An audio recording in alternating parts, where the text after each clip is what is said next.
오늘 제목은 날 계수함의 지혜입니다. 시편 90편 12절부터 15절까지입니다.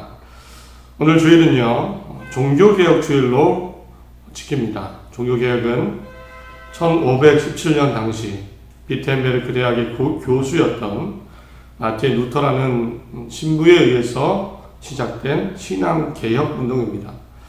당시 유럽 교회인 카톨릭 교회는 잘못된 신앙을 조장하고 가르치고 있었습니다. 특히나 돈을 주고 면죄부라는 것을 사면 죽은 가족의 죄가 용서된다는 이런 것까지 면죄부까지 팔면서 신자들을 현혹하고 자신들의 배를 불리고 있었습니다. 이에 신앙적 양심을 가졌던 루터라는 이 신부님이 이것을 간과하지 않고 95개조의 내용으로 반박문을 만들어 발표하게 됩니다. 이것을 이유로 종교개혁 운동이 일어나게 되었습니다. 올해는 이 종교개혁, 마틴 루터의 종교개혁의 503주년 되는 해이고, 오늘 주일은 바로 이 종교개혁을 기념하는 그 주일입니다. 사실 원래 교회는 개혁이 필요하지 않습니다. 개혁할 필요가 없습니다. 성경과 복음은 그 자체로 완전하기 때문입니다. 흠이 없습니다. 그래서 성경을 기준, 표준이라고 부르는 정경이라고 부르기도 합니다. 정경, 캐논이라는 정경으로 부르는 이유는 바꾸지 않아도 됩니다. 개혁할 필요가 없습니다.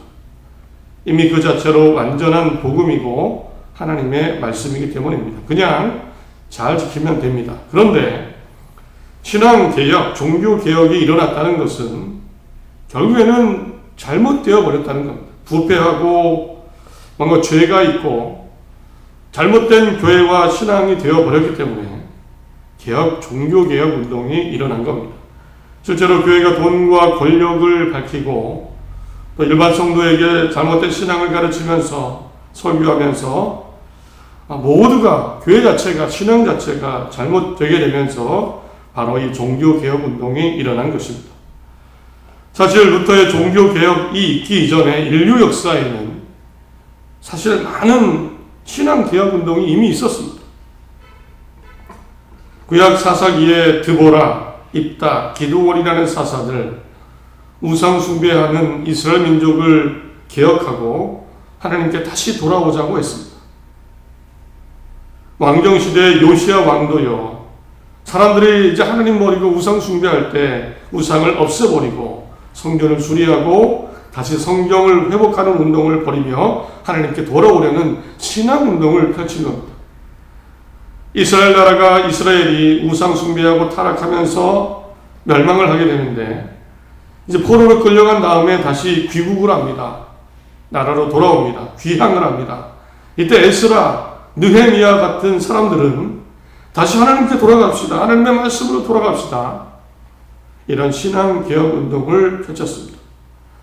신약 성경에 예수님도 성전에 들어가셔서 성전을 다 뒤엎으셨습니다. 이미 성전이 하나님을 예배하는, 하나님께 기도하는 거룩한 곳이 아니라 장사꾼의 소굴이 되어버렸기 때문입니다. 이처럼 이미요, 우리 인간의 신앙 역사에는 반복적으로 하나님을 떠나고 우상을 섬기고 죄와 탐욕으로 타락했을 때 신앙을 개혁하려는 운동이 이미 여러 차례 있었습니다.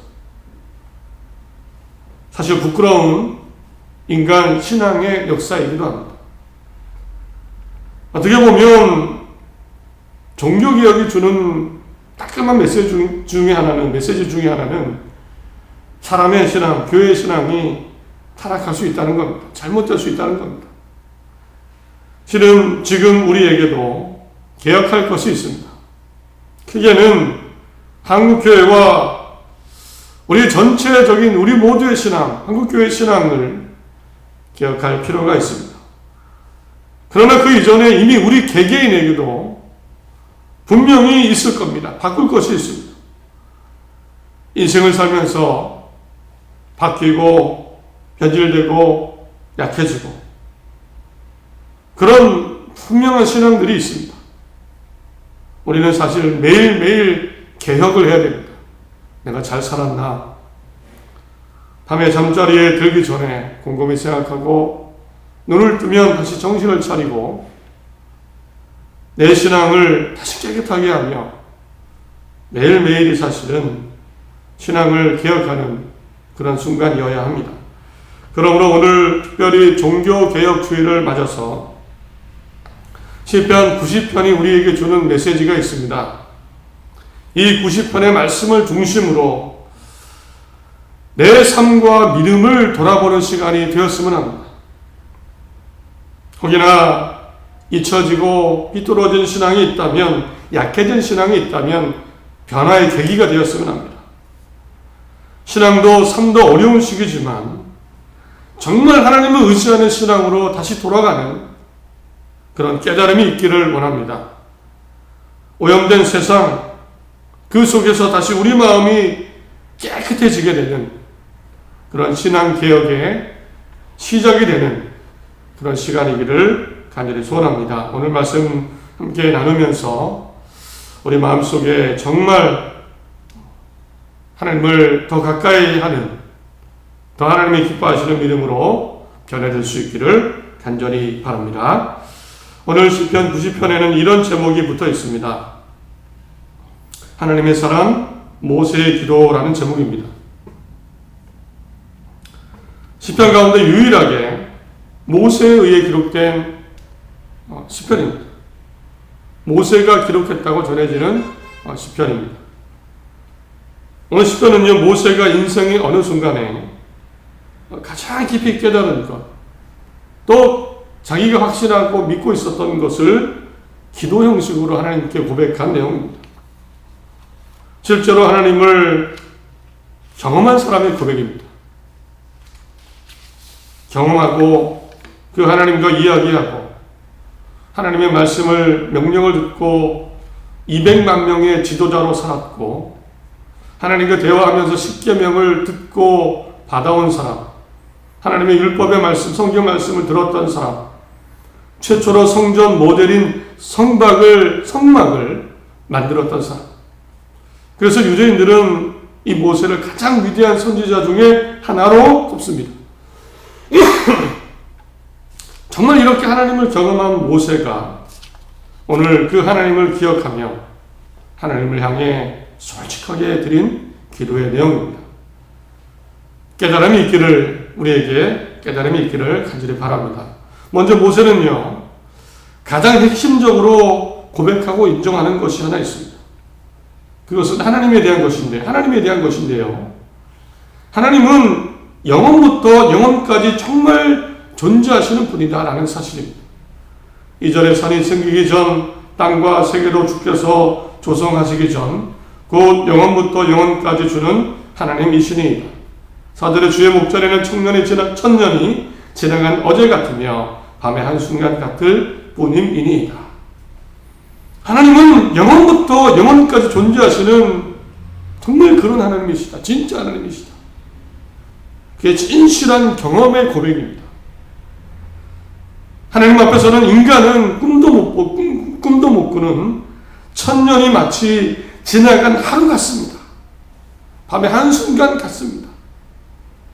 시간을 다스리는 하나님, 시간까지도 다 주관하시는 하나님, 천년 만년의 시간도 정말 한순간 같은 그런 진짜 하나님을 고백합니다. 그에 비하면 인간은 어떻습니까? 인간의 시간이란 그저 그나마 건강하면 7, 80년을 산 게 인간의 수명입니다. 10절에 우리의 연수가 70이요 강건하면 80이다. 70년을 살고 건강하면 80년 사는 그 정도의 비교할 수 없는, 하나님과 비교할 수 없는 그런 존재라는 겁니다. 그래서 우리 인생 시간은 마치 한순간에 잠과 같고 아침에 도달하는 풀과 같습니다. 5절에 주께서 그들을 홍수처럼 쓸어 가시나이다. 그들은 잠깐 자는 것 같으며 아침에 돋는 풀 같으니이다.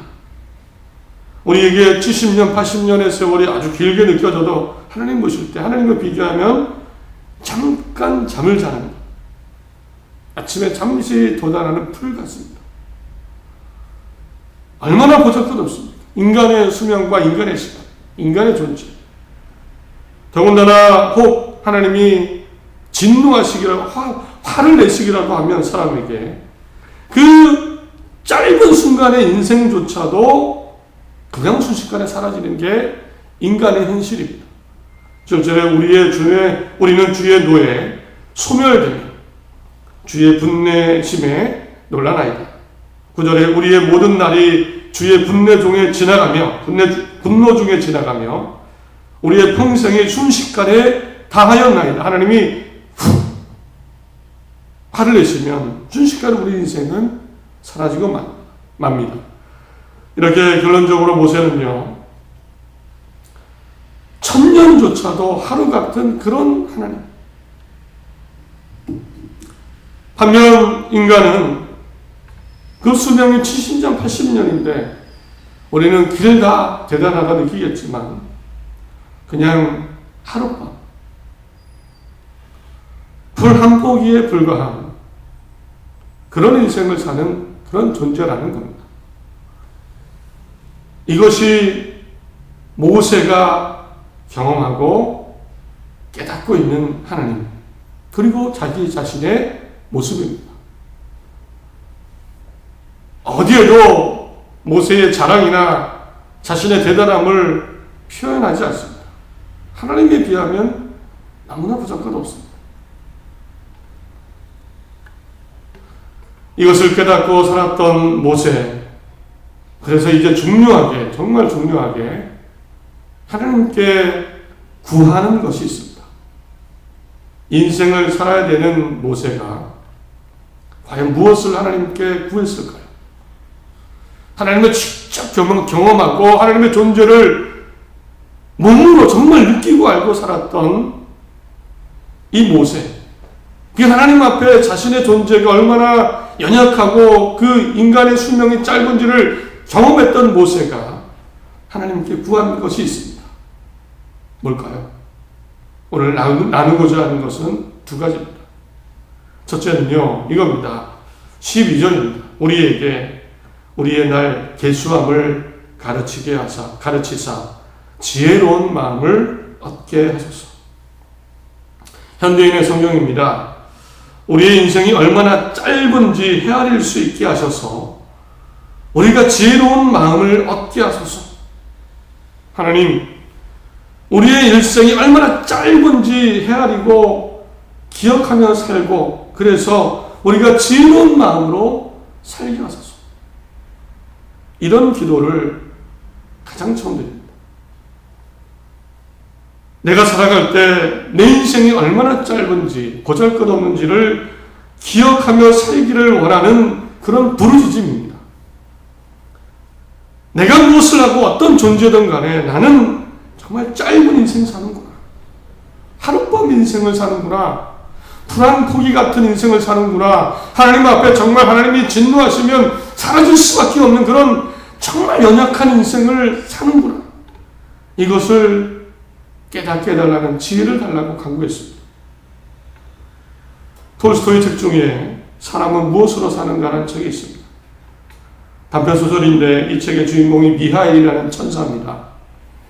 하나님이 명령을 내리셨는데 명령을 어겨서 이제 천사의 지위를 박탈당하고 땅에 내려와서 살게 됩니다. 하나님은 땅으로 내려보내시면서 세 가지 임무를 맡겼습니다. 이 임무를 마치면 다시 천사로 올라올 수 있습니다.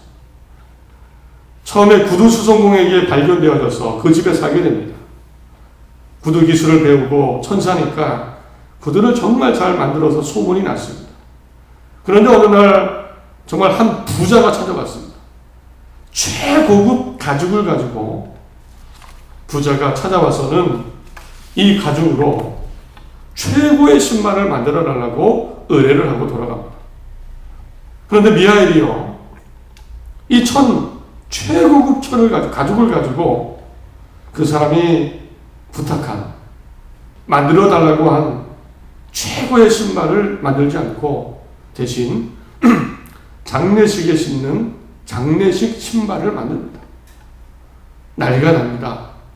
아니 이 가죽으로, 좋은 가죽으로, 아니 한 번 신고 마는 쓸데없는 장례식 신발을 만들 겁니다. 신지도 못합니다. 그런데 이 미하엘은 만든 이유가 있죠. 사실은 천사니까 이 부자의 미래를 알 수 있었습니다. 부자는 천년 만년 살 것 같았겠죠. 그런데 돌아가다가 사고가 나서 부자가 죽게 되는 겁니다. 이걸 알았던 이 미하엘이 장례식 신발을 만든 겁니다. 곧 누가 와서 그 신발, 장례식 신발 만들려고 부탁할 거다. 이미 알고 그 신발을 만들었습니다. 이 부자가 자신의 인생의 연약함, 훅 하면 날아가는구나. 언제 죽을지 모르는구나. 하나님 앞에 보잘것 없는 인생이구나. 내 삶을 어떻게 할 수 없구나. 이런 날 계수하는 그런 마음을 갖고 살았다.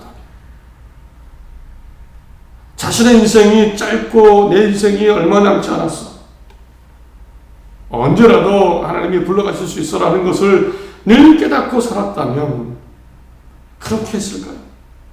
이 좋은 가죽으로 최고의 신발을 만들어 아니죠. 다르게 살았겠죠.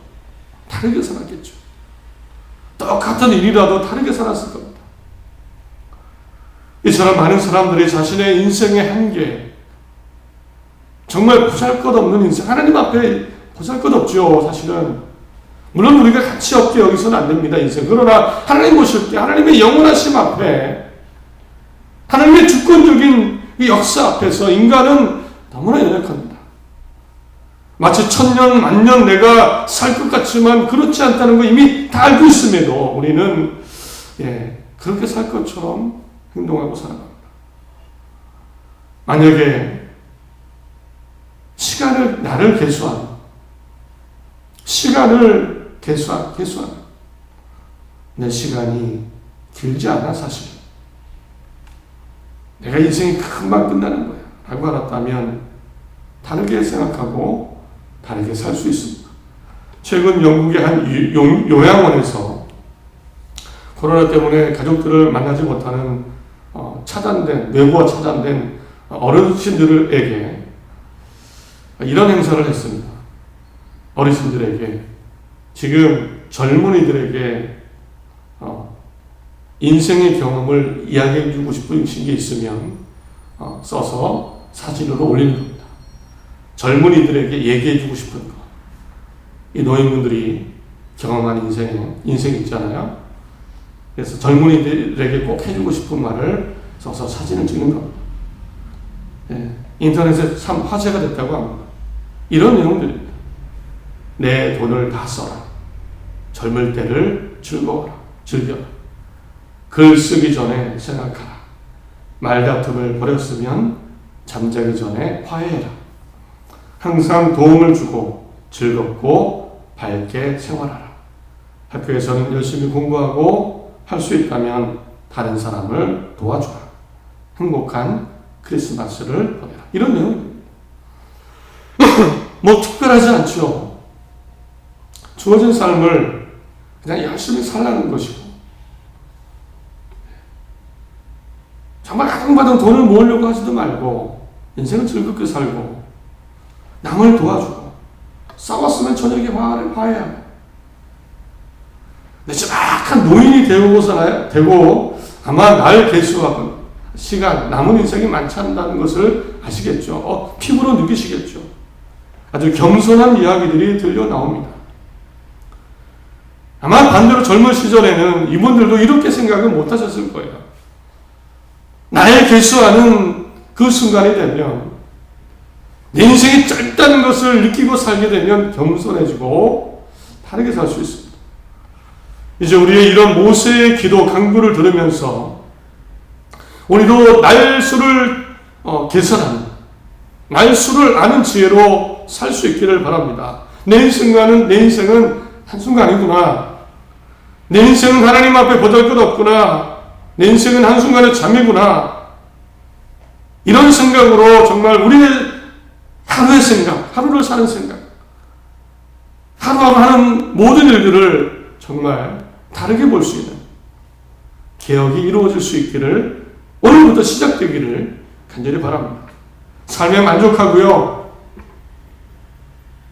작은 인생 기회라고 생각하고 이제 이 삶이 끝나면 하나님 앞에 가겠죠. 그래서 하나님의 말씀대로 살아가고 당연히 문제가 생기면 어떻습니까? 실패하고 못하도 어떻습니까? 다 지나가죠. 이것도. 저는 없어도 어떻습니까? 이것도 다 지나가죠. 좌절할 이유가 없습니다. 이러나 저러나 다 똑같습니다. 내려놓고 맡기고 정말 감사한 즐겁게 인생을 살아갈 수 있습니다. 우리 인생이 짧다는 것을 압니다. 우리 마음의 개혁이 일어나기를 원합니다. 불만족, 불평, 원망 다 사라지기를 원합니다. 주신 인생 감사하고 하나님 바라보고 하나님의 뜻을 이루며 사는 정말 의미 있는 일을 시작하는 주신 인생을 헛되이 낭비하지 않는 우리 모두가 될 수 있기를 간절히 바랍니다.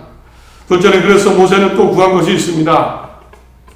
날 계수하는 그런 능력을 달라고 기도를 드렸고요. 그러면서 동시에 또 하나 구한 것이 있습니다. 이제는요, 만족, 기쁨, 즐거움을 달라고 기도드렸습니다. 즐겁고 행복하게 살고 싶다는 겁니다.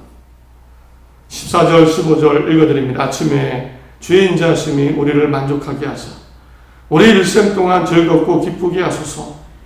우리를 괴롭게 하신 날수대로와 우리가 화를 당한 연수대로 우리를 기쁘게 하소서. 모세는 기쁨을 떠올립니다. 즐겁게 사는 게 좋구나.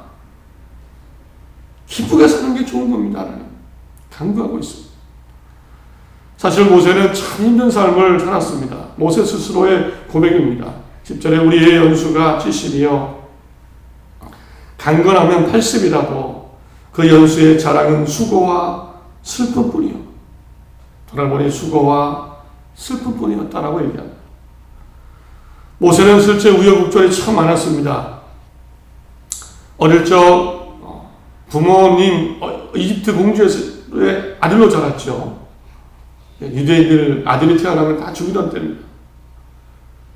40세에는 동족 유대인을 괴롭히는 이집트인을 죽이는 바람에 도망자가 되고 도망가서 광야에서 40년을 살다가 결혼도 했는데 다 끝날 줄 알았습니다. 그런데도 하나님이 나타나셨죠. 다시 이집트로 돌아가. 동족 이스라엘을 구해서 내가 지시한 대로 데려가. 파란만장한 인생이 또 시작됩니다. 바로왕과 대결을 하고 이집트를 탈출하고도 이스라엘 민족이 얼마나 정말 힘들게 합니까? 물이 없다 불평하고 다시 돌아가자. 음식이 없다 불평하고 모세를 죽이려고 하고 급기야는 어떻습니까? 그 하나님의 약속의 땅 가나안 땅에 그 직전에 왔어도 이스라엘 민족이 하나님께 불신하고 불평하면서 결국 그 사람들을 데리고 광야 40년을 살게 됩니다. 이러려고 온 것은 아니죠. 좋은 땅으로 들어갈 수 있어서 기대했습니다. 그런데 40년을 광야 떠돌이 생활을 하며 그 뒤치다거리를 다 한 겁니다. 더 안타까운 건 그러고도요. 시력도 좋고 건강했는데 가나안 땅에 들어가지 못하고 느보산에서 죽게 됩니다. 모세의 고백대로 참 수고와 슬픔뿐입니다. 즐겁지 않습니다. 않았습니다. 기쁘지 않았습니다. 아쉬움 투성입니다. 웃은 적이 있을까요? 웃은 적이 있을까요? 즐겁게 살았던 적이 있을까요? 아마도 그래서 모세는요, 기쁨과 즐거움을 그렇게 바랬을 것 같습니다. 주 우리 하나님의 은총을 우리에게 내리게 하사 우리의 손에 행한 일을 우리에게 경고하게 하소서. 우리의 손에 행한 일을 경고하게 하소서. 은혜를 베푸셔서 우리가 하는 일이 잘 되게 하옵소서. 즐겁고 기쁘게 살기를 원했을 겁니다. 생각해보니 기쁘고 웃고 즐겁게 사는 게 사실 최고라는 겁니다. 힘이 있으면 뭐합니까? 200만 명의 지도자면 뭐합니까? 능력이 있으면 뭐합니까? 기쁘지 않으면 소용이 없다. 이런 깨달음이 모세에게도 있었던 겁니다. 사실 우리도 슬프게 살면 얼마나 아까운 인생입니까? 우울하고 힘들다, 걱정만 하며 살면 얼마나 불쌍한 인생입니까? 우리가 하나님을 믿는데요. 전능하신 하나님을 믿는데 정말 인생을 고난으로 생각하고 산다면, 우울하고 힘들다는 느낌으로만 산다면 얼마나 불쌍하고 안타까운 인생입니까? 우리의 마음을 바꾸었으면 합니다. 웃으며 살자. 아멘. 하나님이 계시니까요. 우리의 인생이 아무리 길어도요, 다 똑같습니다. 뭐 조금 더 살 뿐이죠. 다 똑같지 않습니까? 비교하고 불평하고 원망하고 좌절하고 이런 것이 아니라 그것을 뛰어넘어 하나님 안에 즐거워하는 깨달음이 있기를 원합니다. 우리 마음이 바뀌기를 원합니다. 우리 웃으며 살았으면 합니다. 아침에 눈을 뜨면 웃는 겁니다. 어땠습니까? 아직 살아있지 않습니까? 아멘. 기분 좋게 시작하는 겁니다. 사람을 만나면 웃는 겁니다. 괜히 미워할 필요 없지요. 일을 하든 못하든 감사하는 겁니다. 하나님이 인도하실 겁니다. 도와주실 겁니다. 단순한 정신승리가 아니라 인간의 어떤 해탈 이 정도가 아니고요. 하나님이 계시기 때문에 우리는 가능합니다. 하나님이 계시기 때문에. 하나님의 진짜 기쁨, 진짜 즐거움입니다. 진짜 웃을 수 있는 웃음입니다. 모세는 잘 웃지 못했던 것 같습니다. 그러나 그냥 웃으면 되죠. 웃으면 되는데. 말씀을 했습니다. 두 가지를 우리 마음에서 기억했으면 합니다. 첫째는요, 인생이 짧다. 시간을 계산하며 주신 인생 감사하며 하나님 보실 때 우리 의미 있게 살았으면 합니다. 또 하나는, 둘째는요, 이왕 주신 인생, 웃으며 살면 되지라는 깨달음이 있기를 원합니다. 웃으며 살면 되지, 즐겁게 살면 되지, 이런 깨달음이 우리 마음속에 가득하고 이제 개혁이 시작되기를 원합니다. 삶의, 인생의 개혁, 믿음의 개혁이 시작되어서 하나님 앞에 하나님 의지하고 기쁘게 살아가는 우리 모두가 되기를 간절히 소원합니다.